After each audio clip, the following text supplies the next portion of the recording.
you online and those of you who are here. Yeah, thank you a lot for coming. And well, we are recording already, so we hope you don't mind if we eventually upload the video to YouTube and you are there. So yeah, today we have two presenters from Estonia, one from our alma mater, the University of Tartu, and another one from, well, he's actually also from Tartu, but he now works in Tallinn, Professor Monticelli. And well, our first speaker is a PhD student from Tartu. He's Hongjin Song, and his research is centered in collective memories, in power relationships and social discourses. And he's currently focusing for his PhD thesis in a semiotic understanding of the rumor phenomenon. And today, Jin, he will talk to us about, well, I won't really say what he will talk to us about, but his presentation is called In the Corners That History Does Not Reach, Unreceived History, Collective Memory, and Narrative Fragments. And yeah, without further ado, I will leave the floor to Jin. But where is Jin? Oh, there. Great. Yes. Mute. Okay, cool. Okay, can you all hear me well? Yes, cool. Thank you, Israel. I remember I have been listening to Semiosalong series for more than 2 years, and finally it's my time to make some contributions. So I'll share my slides. Can you all see the slides well? Okay, perfect. So the title of my presentation today is In the Corners That History Does Not Reach, on Received History, Collective Memory, and Narrative Fragments. I'm for sure that some of you have already realized the back picture of the slides. It is actually one of the most touching scenes from Eisinstein's masterpiece, Battleship Potemkin, when a lady was holding the dead corpse of her son and facing back to the soldiers sent by the Tsar to the on the Odessa Steps, a very famous site in Odessa. And the interesting point is that Eisenstein has made the movie so great that even though in history there was no bloodshed on these Odessa Steps, but many have taken it as the real history just because Eisenstein made this movie and made it so good. As Roger Ebert, one film commentator, he said that there was in fact no Tsarist massacre on the Odessa Steps, scarcely diminishes the power of the scene. The Tsar's troops shot innocent civilians elsewhere in Odessa, and Eisenstein, in concentrating those killings and finding the perfect setting for them, was doing his job as a director. It is ironic that he did so well that today, the bloodshed on the Odessa Steps is often referred to as if it really happened. So in short, the movie was so great that the history in the mass public's understanding just cannot be wrong because it is too good and it fits the Tsar, isn't it? You know, by the end of the Tsarist regime, you know, Tsars are always quenching revolts and suppressing those revolutionists, Decembrists. I believe that is one of the research subjects for Lotman, you know, those Decembrists and how they are revolting against the Tsar's regime. But things are getting more interesting. When I was traveling in Odessa last year, it was not last year, there was war, the year before the last, in 2021. I asked a random passersby that where did the revolts in 2014 happen? It was the time when Russia annexed the Crimea. And there were revolts also in Odessa, that there were conflicts between those supporters of Russia and the supporters of Ukraine. And the passersby, this random passersby, I remember she's a lady, and she answered without any hesitation. She said, "Oh, of course, on the Odessa Steps." However, when I went back to history to check where did it really happen, it was actually happened half a kilometer away from the Odessa Steps in front of the municipal government. So it draws to the discussion of the relationship between history and memory, that obviously when that lady was talking about history, she's referring to her memory, rather than going directly to a historical book and check, what happened and where did all those things happen. So here's a quote from Lotman, that memory is more like a generator reproducing the past again. And it means that when we are really talking about history in our discursive practices, what's taken as history is actually a reconstruction of the past from memory. It means that it's always the history of use, this practical discourse on history. So here it comes to the relationship between history and memory.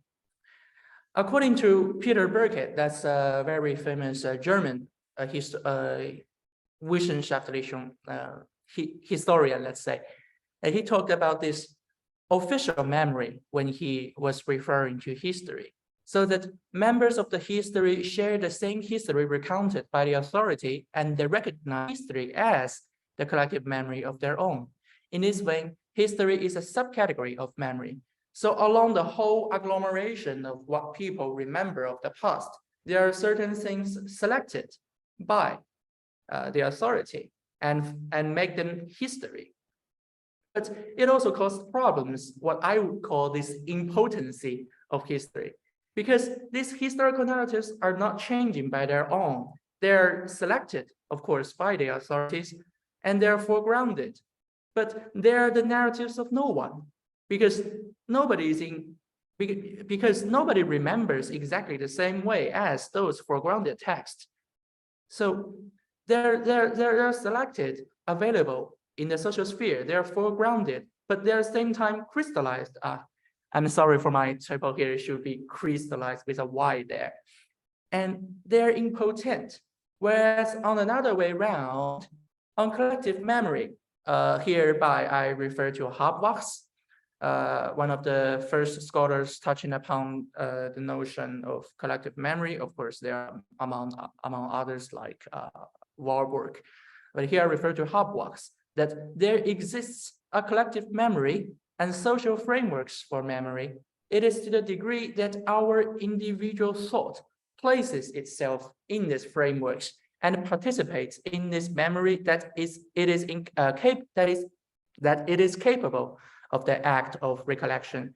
So for collective memory, he means that there are frames of reference, that a group of people remember the same past in the same way, so that, of course, it links to identification. And regarding to this situation, Gadamer came up with this idea of received history, so that when we're talking about history, it is always a negotiation between the authority and the mass public about what exactly happened in the past, so that the history is always the received one. But it also implies this possibility of public discourses to enter this sacred place, because it is selected by the authority. It's sacred, it's cherished there because that's the history. But this idea of received history indicates this possibility of public discourses to enter the narratives of history. And most important thing is that it's regardless of the truthfulness of them, which means that one people may remember the same thing not according to what it really happened, but it can also enter history by this history being a received one. So now we came to the topic that how this received history is possible and the dynamics. how these dynamics are functioning in shaping our history of use. So first of all, I'd like to introduce an idea from Lyotard about these grand narratives. So there are also, these narratives are endorsed by the authority and compelled to the people it regulates, which means that there are certain kinds of narratives available in our society that has an authority. And this authority is not only those authorities that are institutional. It can also be discursive, as Valk, he's a professor on folkloristics in a building next to us, let's say, that authority is not an inherent textual quality, not something that is pre-given, but a product of mediation of performances involving the replication of a prior discourse. So that via the discourses are happening in the society, certain authorities arise, and there's the grand narratives that appear. And the situation is that the grand narratives are homogeneous because they need to be available in a social sphere, so they cannot contradict with each other by being a grand narratives. And in the same time, they prey upon the articulation of heterogeneous discourses. And in the case of memory and history here is the counter-memory. So, next question to be answered is that where are those counter-memories? From the dynamics of collective memory and history, we can have 3 different levels where those discourses are circulating. The highest one is the macro level, where there is a collective memory, a unified collective memory of the same past, throughout the society, and also the grand narratives selected by the authorities. And there are meso level, there's this level in the between, that there are collective memory and local memory. For example, in the case of Odessa, those Odessian, I don't know if I put the adjective form of Odessa right. These Odessian people are remembering the thing, which are far different from what the rest regions of Ukraine remember the past. And finally, there is the micro level. So that's the local memory, which circulates within the community that an individual is residing in, and this individual's personal memory. So that they're different, they function at different levels, and only by taking all of them into the same whole, so that we can understand how are those our history and collective memory interrelated. And in light of that, counter memory also exists in different levels, and the lower the memories, the more counter memory that you'll find there, because on the upper level, for example, on the macro level, there are always grand narratives there, and once you brought a counter memory there, it will be pressured, it will be oppressed by the grand narratives, because there's always someone who got authority and shatter this counter memory. So on the lower levels, there are corners that history cannot reach. And now we move to the question that how and where are them? So hereby I refer to Anne Rigney. She is a scholar specialized in collective memory. She came up with the idea of plenitude. It's a fancy word for richness, actually. She meant by plenitude the abundance and diversity of cultural narratives and memories that exist within a given society or historical period. It refers to the idea that there are multiple and competing versions of the past, each with their own perspectives and interpretations. So coming back with the meso and micro level of collective memory, we can see that this plenitude permeates the lower levels. And in this plenitude, different memories, counter memories, normal memories, memories according to the grand narratives, personal memories, they are intertwined. And it also links to Lotman's idea of integration and disintegration if we consider these memories are being articulated as texts in the social sphere. that some memories are foregrounded as texts, and they're integrated to present themselves as texts in a society, or they're disintegrated as fragments, and they're contextualized. So under grand narratives, counter-memories cannot be articulated as text, as I mentioned before. They're made into fragments. And also, we cannot ignore, coming back to the example of Battleship Potemkin, that the media also shapes the way of remembrance. As Rigney in the same article noted, that the stories told about certain events also provide a cultural framework for remembering them. And just as actual locations serve to attract topographically unrelated memories, so too certain narratives provide a cultural framework for other stories. Later events are superimposed on earlier ones to form memorial layers, as it were. So we can see that those texts, even those counter memories, which if they are all made clear, that are clearly going against the grand narratives, can be sedimented in our cultural corpus, if I may use the word here, this corpus. It can also model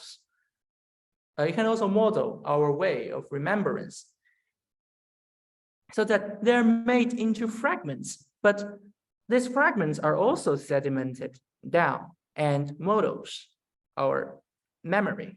And I believe this also links to Lotman in Universe of Mind, that he talked about this kernel of the text as the pinpoint of unfolding. But the fragments here is a little bit different, because for Lotman, he understands kernel as the pinpoint for this text dynamics in the cultural sphere. However, here, what I mean narrative fragments is as the pinpoint of reference, because under the pressure of the grand narratives, you cannot articulate the full text. But with these fragments at hand, it can function as the means that will provoke the whole text that to be referred. Therefore, some in plenitude are selected as grand narratives, whereas others as fragments is integrated as text. The past is then constantly being reinterpreted and reconstructed in response to this changing social and cultural context. I believe here it's more like Derrida's understanding of trace, that is a deferred realization in narratives, that of course they are made into fragments by the grand narratives, but the whole text is there. It's just at this now that they cannot be articulated in its totalization, in its totality, but this realization is deferred and will be fulfilled, maybe in the future, maybe sometime else. And these fragments are always there to be provoked, because it's so precise and so short, and it's so easy to use, so that they're always there, modeling our remembrance, as I talked about in previous slides. And now the question comes to how those fragments, narrative fragments, are functioning. First of all, we all can see this ambiguity in those different texts, that details are missing, and only kernels, referring to Lotman, are available. But it also means that it is more flexible than the text with a narrative structure, because if you have those fragments like Napoleon was defeated in Waterloo and you got only Waterloo at hand, it's more easy to change the whole narrative, to insert this into other narrative structures. When in the other narrative structures, the details are missing, and you can insert this detail into that narrative structure. And the following details made invisible by the grand narratives can always come back by this trace, but they need to be absent first by the grand narratives. And so by being fragments, as I mentioned earlier, they can appear any place of a narrative structure by following their trace. And most importantly, they function exactly on their ambiguity and timelessness. By any means of clarification also means it's on death sentence. For example, if we refer back to the bloodshed on Odessa Steps, if you make this articulation on the social sphere, that, oh, there was once a bloodshed on Odessa Steps, troops sent by Tsars, killing people. There was even a lady holding the corpse of her dead child, facing back to the soldier. Then there was of course, some serious historians stepping out saying, no, you are wrong. There's never been a bloodshed on Odessa Steps, even though maybe there are revolts, but there had never been such a thing. So by clarification, such narrative fragments, the text will be suppressed by the grand narratives, because the grand narratives are always there. And so we came to another example to see how these fragments are functioning. This example is actually from a book by Jenkins. It's a picture of Bert from Sesame Street, a well-known child TV series with Bin Laden. It was photoshopped by a Filipino-American high school student for fun, and there was actually a series of such pictures. For example, Bert with Bin Laden, Bert with Hitler, dressed as a Unabomber, etc. But it was just a joke, and nobody was taking care of it.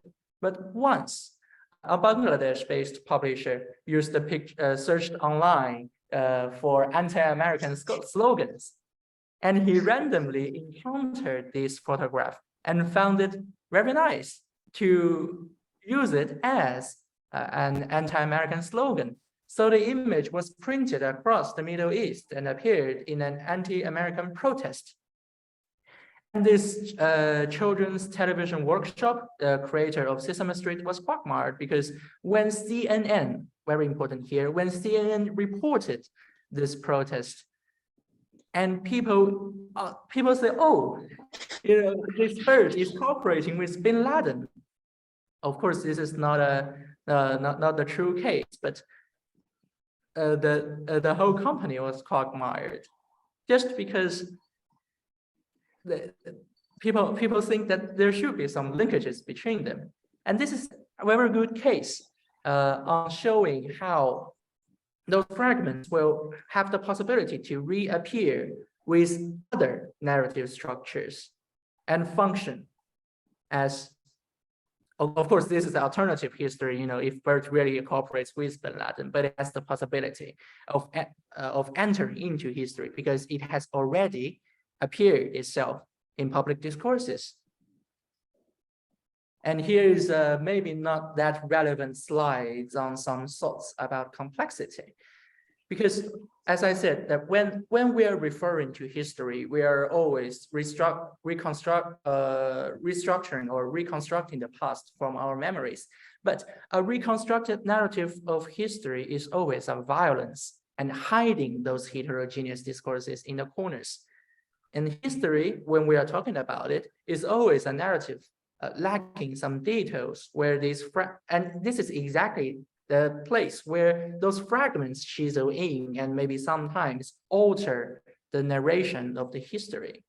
Here's another example. I like it very much. I don't know if that's really popular or have this a wider market in Western world, but it has a really large market in China.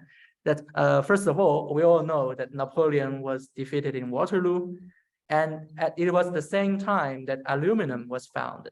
What was found in chemistry, and of course, for now, we all know that aluminum is poisonous. And there are alternative history understandings about Napoleon was defeated in Waterloo just because he's only one using aluminum on his dishes.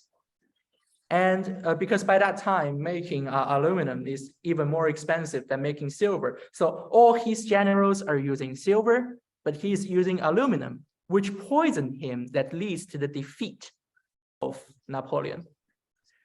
Of course, we all don't know what kind of dishes Napoleon used by the morning when he was defeated.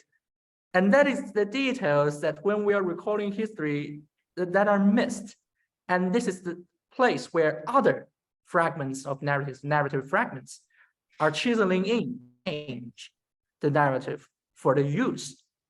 So in that case, complexity of past was reconstructed alternatively, and sometimes, I mean, most of the times, simplified for the practical use of philosophy. And also it leads to the politicization of memories and histories, but it will be too much for a presentation here. So hereby we came to the conclusion. First of all, history is an intersection of grand narratives, collective and personal memory. And the narratives from memories are not functioning as a whole due to the pressure of ground narratives, that there is always a clarifying power that are making all the discourses in the social sphere homogeneous, and those heterogeneous were hidden because they cannot be spoken out. And it also makes the narratives ambiguous and timeless to reappear and to model our own remembrance. And in that case, we can say that people are remembering that it was the Tsar who sent troops to kill. But in the same paradigm, we can say that people might remember it was the Soviets sent troops to kill. And under our context of Russia's invasion into Ukraine, we can predict that in the near future, there might be discourses that Putin sent troops to kill. But most important thing that regarding to the narrative fragments that we are analyzing here, it shall be on Odessa Steps, and that is the narrative fragments that we are focusing on. And that is the end of the presentation. Thank you. And here are the references for those who might be interested. Thank you. Thanks a lot. Go ahead. Okay. So thanks a lot. Do we have questions? Yes. Okay. But how do we manage with the questions? Yeah, I'll handle the muting and unmuting. You can just. Okay. From which computer? You can just. This is Stop share. Yes. So I'm not sure how much of an outdated term I'm about to use it, but I'm very curious in, I guess, if there is an intersection between this kind of study of collective narrative in history and manufactured consent. If I'm just curious, because I have no idea if there's any research or discussion about collective memory of a culture, of a thing that happened in another place. Specifically, for example, whenever, I guess in my case, in terms of the US, whenever during the 80s, during the 70s, and I'm going off of Chomsky's book, of course, if there exists this kind of intersection between what you discussed and manufactured consent. So you talk about manufactured consensus. Manufactured consent, yes. I guess whenever people have this collective memory of something happened based off of certain specific facts for a different narrative than maybe what actually might have happened. That's a very interesting idea. First of all, I have to say sorry because I was not aware of the term, but I believe it's really related to what I was talking about here. Thank you very much. And I don't know if I answered your question, but I remember the let's say, the history of collective memory research actually, so far as I'm concerned, thrived exactly by the point when the Germany was united. So that when the same people speaking same language were comparing what they remember about the past, about the DDP and about the two Germanys, they found this mismatching of the remembrance of the same events, so that when they compare their memories, the sprout of the study on collective memory begins. And I think when it comes to manufactured consensus, consent, yes, I'm sorry, manufactured consent, that's exactly about this politicization of collective memory, that different, we are all remembering the same event, but it can be articulated differently to serve for different political use. And did you ask for some related research upon this politicization? If you could provide any research talk about it, I would be more than happy to hear about it. Okay. Well, I'm not advertising for our university, but in our neighbor, there's a professor who also gave her presentation in Semiosalong series last year, I believe. No, the year before the last. Siobhan Cartago. She is from the philosophy department, and she talked about this politicization of collective memory. Yeah, Siobhan Cartago. If I can type her name here, because the name is pronounced in the Irish way. Yes, Siobhan Cartago, and she had a fantastic research paper upon this politicization of memory. Yes.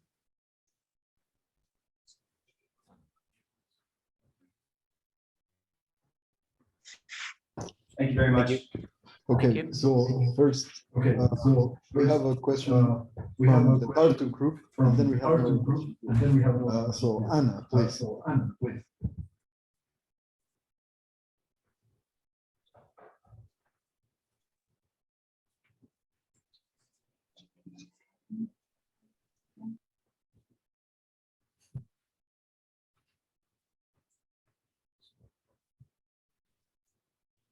Maybe no. Israel, can you hear me now? Yes. I wanted to ask, what is, in your opinion or interpretation, the difference between the collective memory and the Yuri Lotman's cultural memory? Like, do you see, or they're like synonyms, or how can you distinguish this difference between those two memories? That's, wow, you got the point. Thank you. It's my understanding of collective memory actually comes from Jan Assmann, who is a German scholar specialized in collective memory.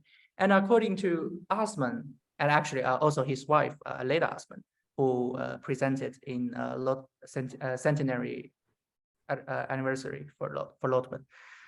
And so according to Assmann's, collective memory has two parts. On the one side, you have cultural memory. You know, our traditions, our cultural patterns, our cultural texts are all located there.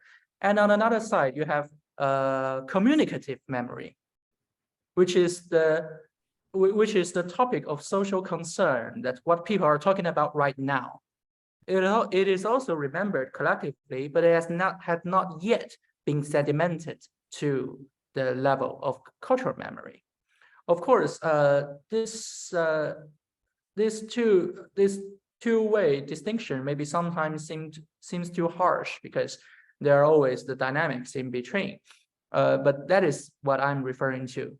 And for Lotman, collective cultural memory, because when Lotman was talking about cultural memory, he's referring to culture, which is another direction.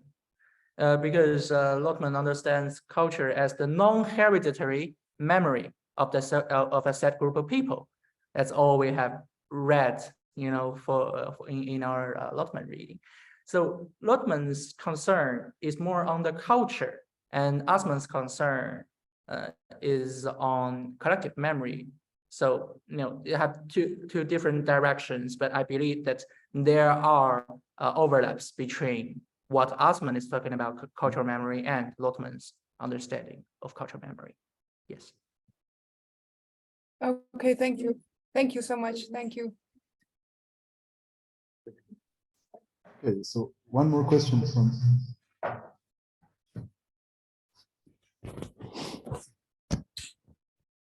Hello, do you hear me? Yeah, okay. So you were mentioning the official memory or official history. I'm not very sure about it. And you said the historical fragment where the majority of people accepts. And so does it mean that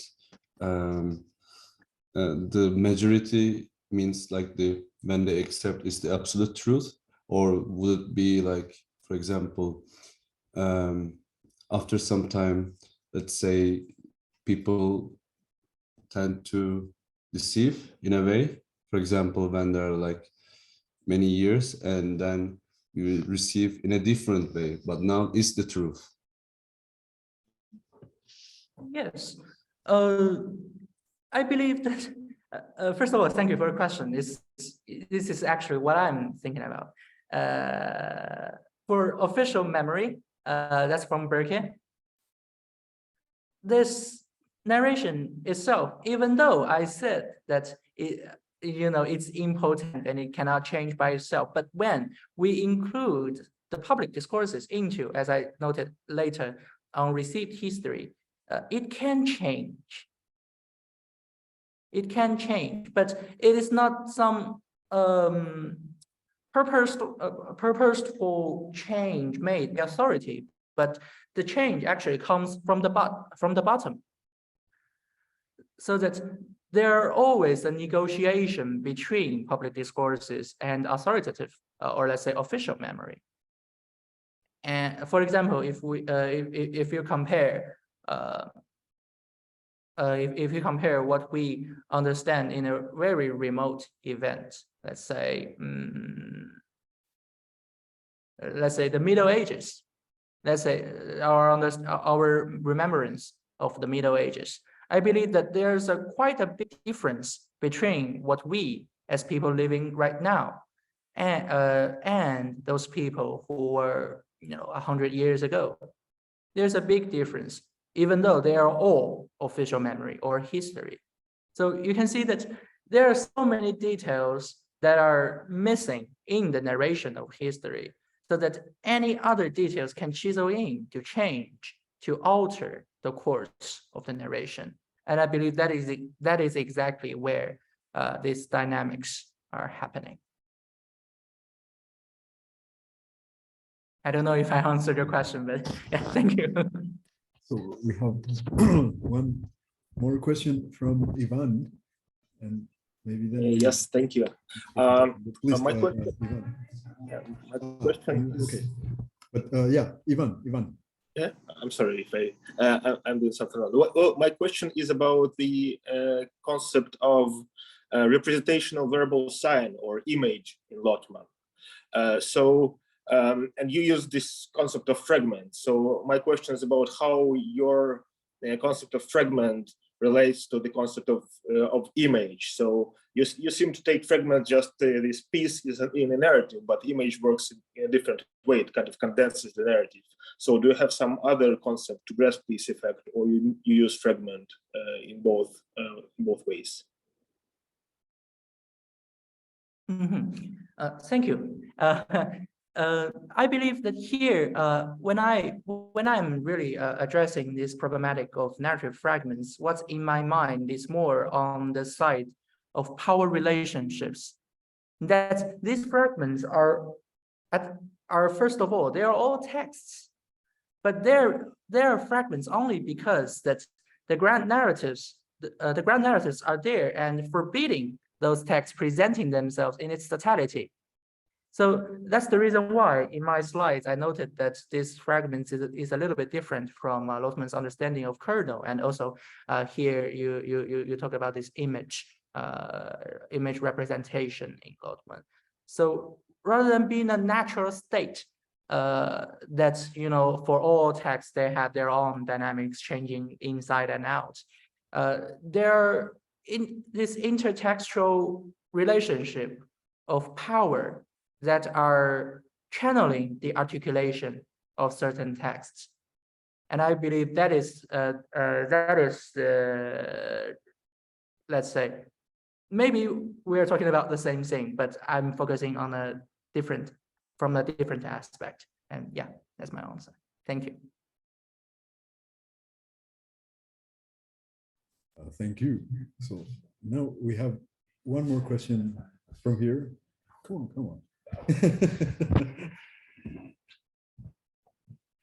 on.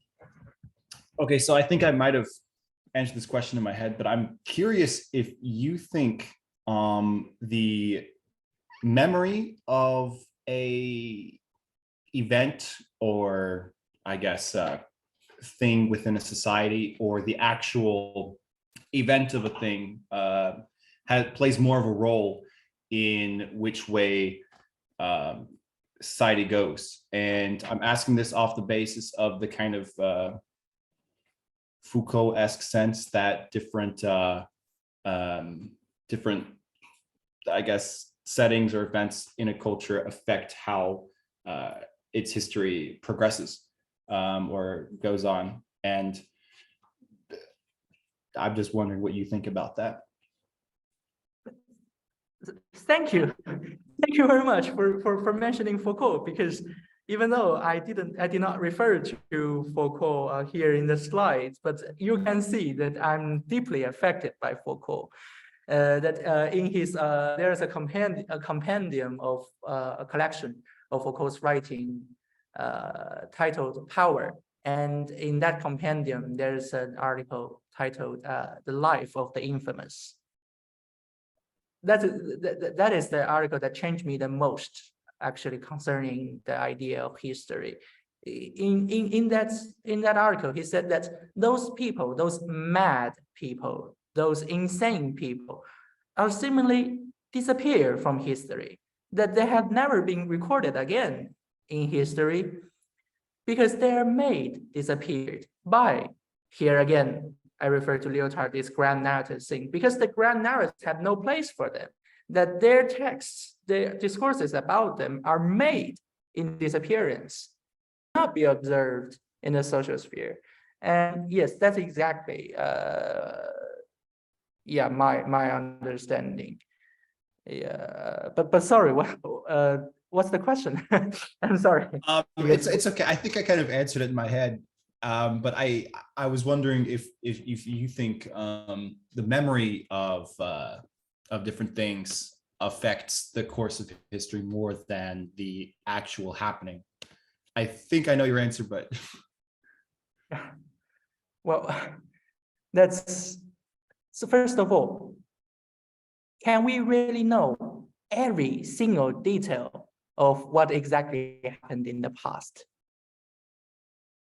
For example, we all know, I refer to this example again, you know, how Napoleon was defeated by Wellington in Waterloo. But do you know what he had for his breakfast? Yes, and that exactly, you know, those details are inexhaustible.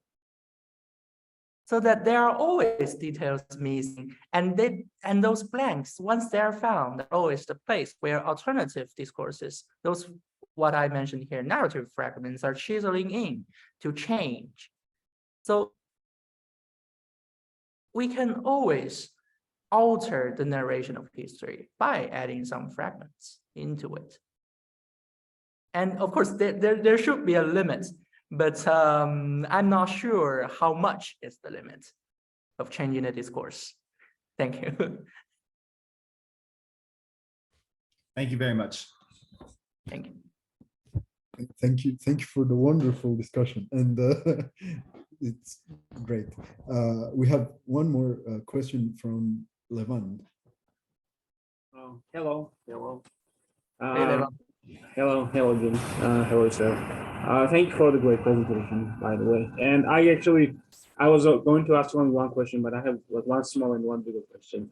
So, well, first of all, what you mentioned about details right now, small fragments, right? Do you think that it can become like it can become different in the future with the advance of the surveillance generally in the world society? So that, for example, if in the dining room of Napoleon there were cameras, we may have had the information about what he was having for dinner, right? And if we're surveilling which type of we take, do we have information, and how can that affect rumors? And on the other hand, I also wanted to ask about what do you think about the more recent history? Because I think what's happened, you mentioned grand narratives as authoritative points, central points that dictate the direction. And so it is kind of like history is written by the winners situation. But at the same time, what we've seen in recent history, in like the last 15 years, is polarization of grand narratives, let's say, and also this abundance of nothingness, this abundance of stupidity, so to say. So with that, it is really hard to say where these grand narratives lay anymore. And at the same time, these fragments are used more and more, and probably the most in the throughout the history of humanity for the last 15 years, that are reused, recycled for creation of new history, and for this exact new power relations that are not necessarily so authoritative, that not necessarily have one center at this point, but are multifaceted. So what do you think we can, what do you think, how do you think history of recent history can be studied in this fashion? And also like the first question about the surveillance as well. Thank you. Oh, thank you, Levan. Regarding to your first question, if I understand correctly, that is how these fragments, like when they are forming in an alternative discourses, are against, if I understand it correctly, against the surveillance. Let's say the oppression of grand narratives in a social sphere. If I understand it correctly. What I meant was, like you mentioned, these fragments exist because we do not have certainty about them, and it is easy to put them in narrative structures. But for example, if we had surveillance footage of Napoleon eating breakfast the morning he was going to fight in Waterloo, but we may not, like there may not be space for alternative narratives there and alternative narrative structures there. So since there is so much surveillance nowadays, how do you think that can affect the future of such rumors? Okay, from Aleda Asman, she has a fantastic idea on canon and archive, so that those details might be archived as an inactivated memory. It's still someone's memory, but they're archived, which means that they're not accessible. So in that course, in that case, we can say that yes, those details are there, and by being archived, they still have this possibility of reappear, but they must reappear under the need of the use of history. So they need to have some use to change the discourses, that to channel the circulation of such discourses. And actually, I'm sorry, but I'm really fascinated by your second question, because I even took notes here. Thank you very much. When it comes to recent history, I believe on the one hand, as I noted in the slides, that media modeled our remembrance of the past. So that in recent history, we see a great development in the technology about media, so that there are more channels and discourses are being more and more heterogeneous. But it cannot be denied that there is still a grand narrative that is functioning there.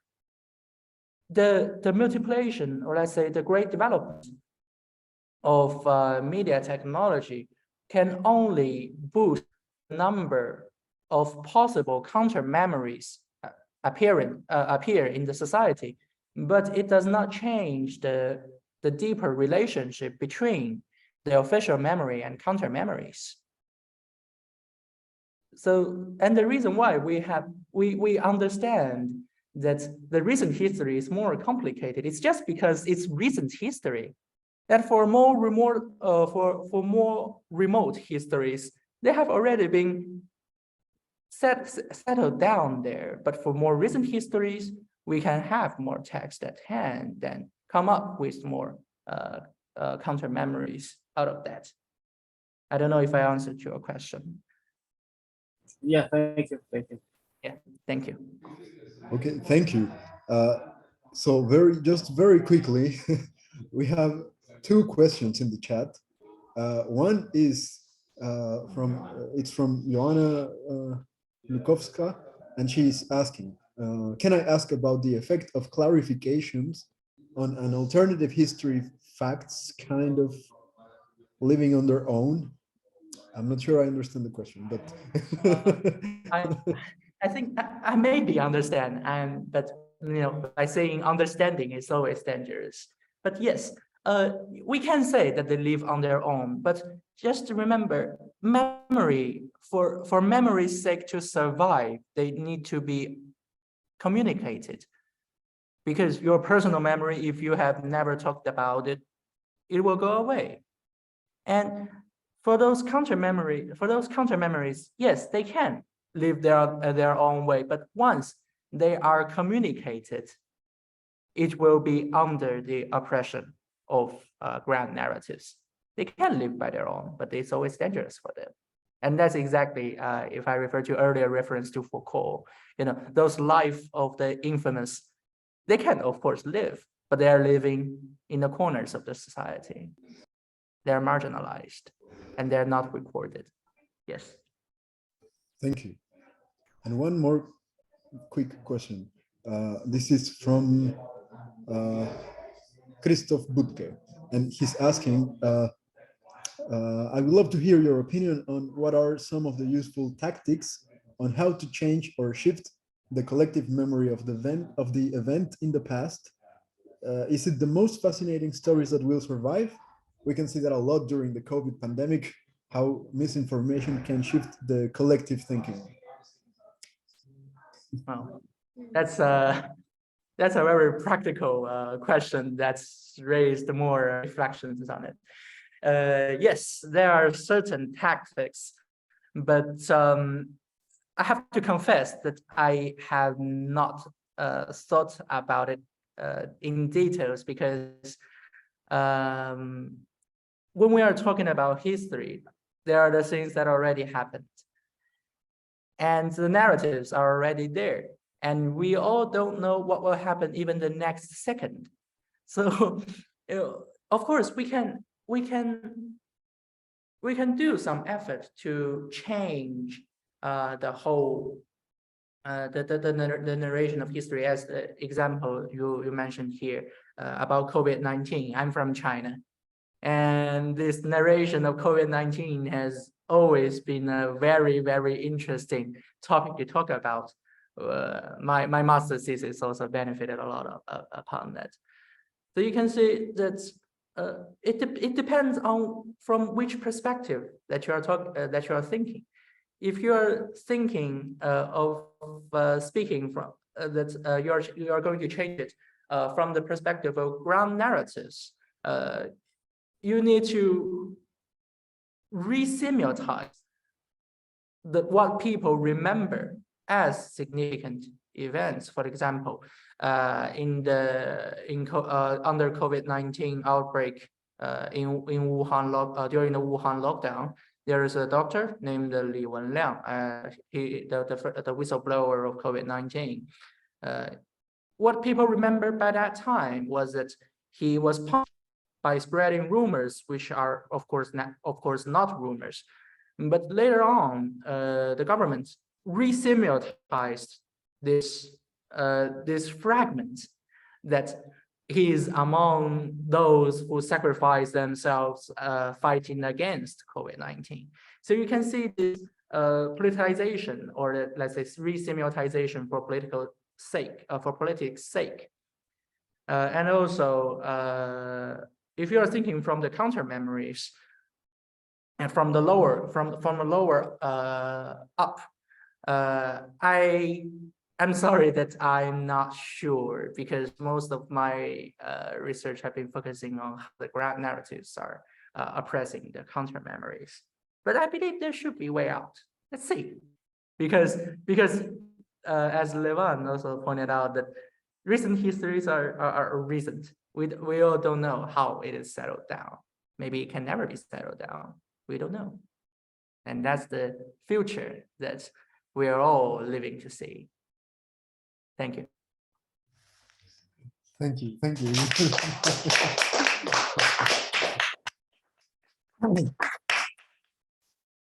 you. Thank you, Jin. Thank you for wonderful presentation, and thanks to all of you for wonderful discussion, which yeah, I will get in touch with you about some things that, anyway, I will get in touch with you. And so thank you, Jin. And now we will move to our second speaker. And I was, yeah, we have proper prompt. So prompt. Anyway, so our second speaker is Professor Daniele Monticelli, and he's a professor of translation studies and semiotics at Tallinn University in Estonia. He's the author of one of the most important dissertations in semiotics ever published, and we have here a very worn out copy, which is always a good sign. And the dissertation was titled "Wholeness and its Remainders: Theoretical Procedures of Totalization and Detotalization in Semiotics, Philosophy and Politics." He defended the dissertation at the University of Tartu in 2008. And his current research includes theoretical and literary semiotics, philosophy of language, translation history, and contemporary critical theory. Professor Monticelli is currently the project leader of the group grant Translation in History, Estonia 1850 to 2010, Agents, Institutions, Texts, and Practices. He regularly publishes essays in Estonian cultural journals, and he's the author of several literary translations from Estonian into Italian. And I think maybe also the other way around. At long last, it is it is our great pleasure indeed to welcome Professor Monticelli to Semiosalong. And yeah, today, just very quickly, I'm sorry, the title of his presentation will be, sorry for the, I don't remember it myself, so but I can check. So yes. Well, I will put the slides on so that explosion people can see that. History in Yuri Lotman's later works. I'm sorry for the yeah, no problem. technical detail there, but yes.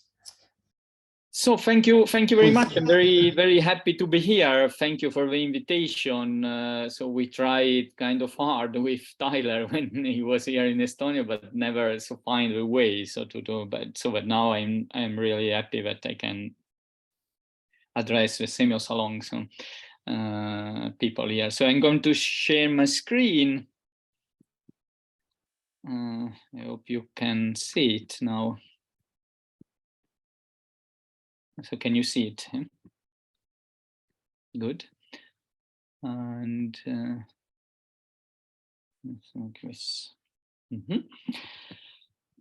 okay, so I think you agree with me that it's not a time for